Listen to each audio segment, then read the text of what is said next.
We are back for the betting recap for this week's event, UFC Fight Night Pyfer versus Adesanya. And unfortunately, the 7 weeks profit in a row streak has come to an end with a loss tonight of minus 1.92 units. Now, this was bound to happen at some point. You can't win every week, and losses like this are part of the game, so I'm not too disappointed at all. And to be honest, this wasn't even a bad night's betting in my opinion. I thought my reads were pretty solid, but the outcomes of the fight were pretty wild tonight. And yeah, it was a crazy card. Either way, I enjoyed it regardless, and minus 1.92 units is a small loss for the profits that we have been consistently making so far this year. So let's get right into the results. First fight of the night was Bruno Brazil versus Alexia Tainara. That was also the beast bet of the week for that fight to go the distance. And like always, that cashed nicely, 1.6 units into 2.43 units. Then I had 0.1 units on Bruno Brazil on the money line. This wasn't a play that I thought Bruno would win, but I saw she was at $6 or plus 500. I didn't think she deserved to be that big of an underdog.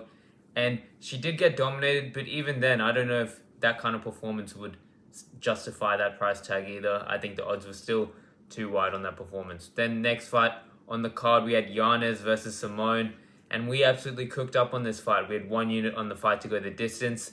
Then we had 0.7 units on Yanez to cover the spread, and then we had 0.3 units on Yanez as an underdog. I thought Simone would edge out a decision, but I did say in the breakdown for that fight that it was going to be an extremely close fight, a 29-28 on either side, or a split decision kind of fight. And when I saw Yanez grow to a $2.55 underdog, I had to have some action on him. So we cashed pretty good on that fight. To be honest, I did think Yanez probably could have done enough to get the victory. Either way, I'm not too disappointed. I don't think it's a crazy robbery. I think people are overreacting a bit. There is a world where Simone won rounds 1 and 2. But yeah, we had 1 unit on the fight to go the distance. That cashed well. 0.7 units on Yanez spread, which was pretty free money. And then 0.3 units on the underdog we got back. So not too bad on that fight. A pretty good read on my behalf. Then on the next fight, we had Sterling versus Lopez. We had a few bets on that one. A few small bets. These weren't anything I was really too confident in. But I had 0.3 units on Lopez versus Sterling to go the distance, and then 0.15 units on Lopez on the money line. And the fight didn't go the distance, but yeah, it kind of played out how I thought I would. Besides, if Lopez didn't gas out like that, I honestly think he probably could have survived the full 15 minutes. Sterling didn't look that good again, in my opinion. He done enough to beat Lopez and look alright, but this was a step down in comp. And Lopez at $5.50, did he look like that price tag? Kind of, but I still thought there was some value on that line. And yeah, those bets didn't hit, but I'm not mad about it at all. Then we had Gabriel Fernandez versus Casey O'Neill. We had the fight to go the distance, 1.5 units on that, and 0.5 units on the fight to go the distance, plus Casey O'Neill covering the spread. And this one was a bad one. I thought this fight would go the distance, and I thought the odds for it were pretty good. I thought it should have been around $1.35. It was at $1.44, so I had some solid stake on that bet. And Casey O'Neill just ended up finishing it in the first round. To be honest, I could have watched as much tape as I want. I didn't think Casey O'Neill had that much power in her hands, and she just ended up getting the finish like that. This is one of those ones where it's just MMA, anything can happen, and that's 2 units down the drain.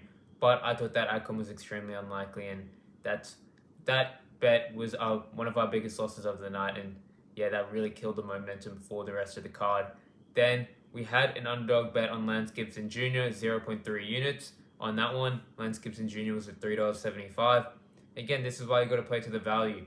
Chase Hooper, after coming off that Hernandez performance, was just as big of a favorite coming into this one. Didn't understand why a guy like Chase Hooper, you can never be back at those odds.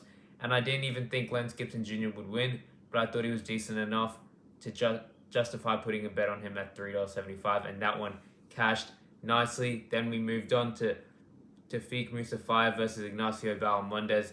That fight to go the distance, we had 0.4 units on that at $2.60 to return 1 unit, and that was a good bet. That fight ended up going the distance. A lot of violence. It was a bit of a sweat, but I thought at the price tag again, it's all about the price tag. I thought it was more like a 50-50 fight to go the distance or not. and at that plus money, it cashed well.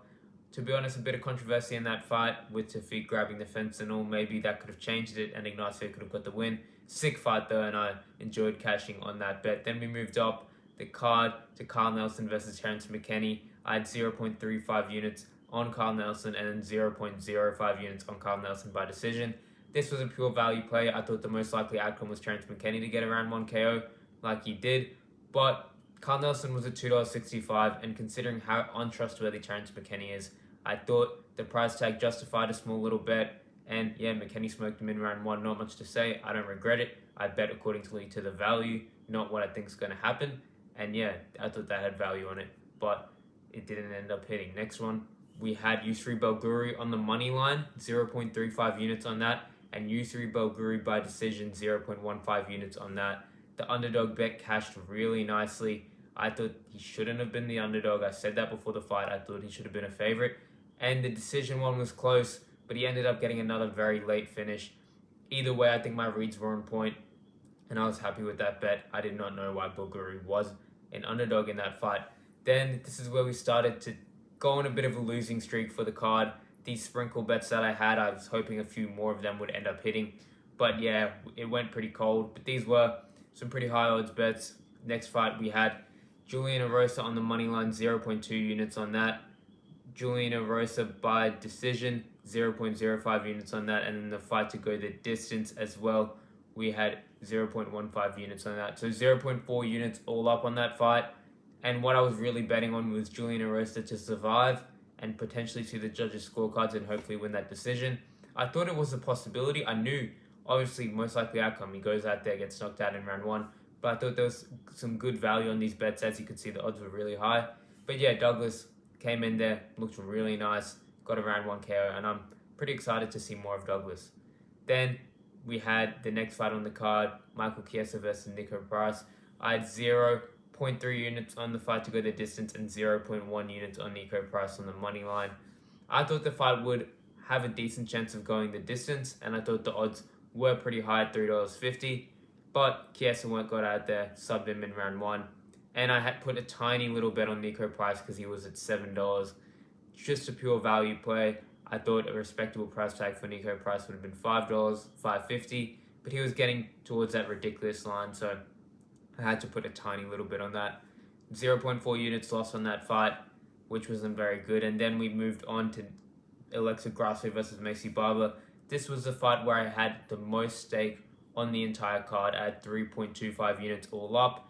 And my biggest bet on that one was 2 units on each of them to land 25 significant strikes at $1.58. And before this fight, man, I thought these odds were ridiculous. I thought this was going to be some of the easiest money I'm going to make, because this wasn't even with them to go the distance. This was just for them to land 25 significant strikes each.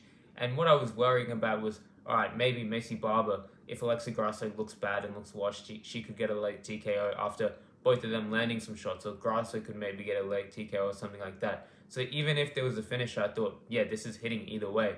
But Grasso went out there, smoked her in round 1, and these things happen. Grasso has good hands. Macy Barber can be a bit reckless, but come on.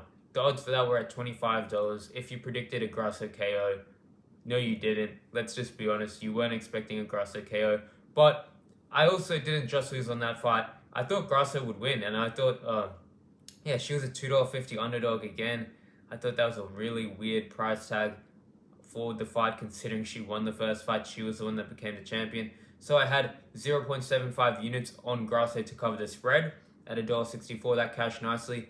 And I had half a unit on Grasso on the money line at $2.55. So that kind of brought us back for that fight. So it wasn't just pure losing, but we only got 2.5 units back on the 3.25 units that we had invested in, just because of Grasso finishing us so early that they both couldn't land 25 significant strikes. And then going into the main event, I had a few bets on that. I had Joe Pyfer by KO under 1.5 rounds, and the fight to go the distance. 2 separate bets on targeting the 2 most likely outcomes in there. And Joe Pyfer ended up getting a KO just over the 1.5 rounds, which is why I say this has been a bit of an unlucky card for us. Luck wasn't exactly on our side for this one, and for a couple of those other bets like Giannis could have got the decision and all of this stuff. But listen, long term, the luck evens out. It wasn't our night. I don't think the breeds were bad at all. We cashed on some nice underdogs here as well. Yusri Belguri, Alexa Grasso, could have been Adrian Yanez as well, Lance Gibson Jr. So there was a few nice bets on this card, and I don't think it was too bad of a night's betting, to be honest. But again, a couple of our bigger bets like Casey O'Neill versus Gabriel Fernandez to go the distance, and Alexa Grasso versus Barber, both of them to land 25 significant strikes, didn't end up hitting, and that's what costed us in this card. But yeah, the win streak has come to an end, but again, it was always going to happen. You can't win every single week, and it's not about the losses, it's about how you bounce back, and you can make damn sure that we're bouncing back this week, getting in the green, and starting another win streak. And you know what to do. If you want consistent, honest betting results like this, you want the best bets in the game, you know what to do. Click that link in the bio, join Premium, and let's make you some money. Let's go.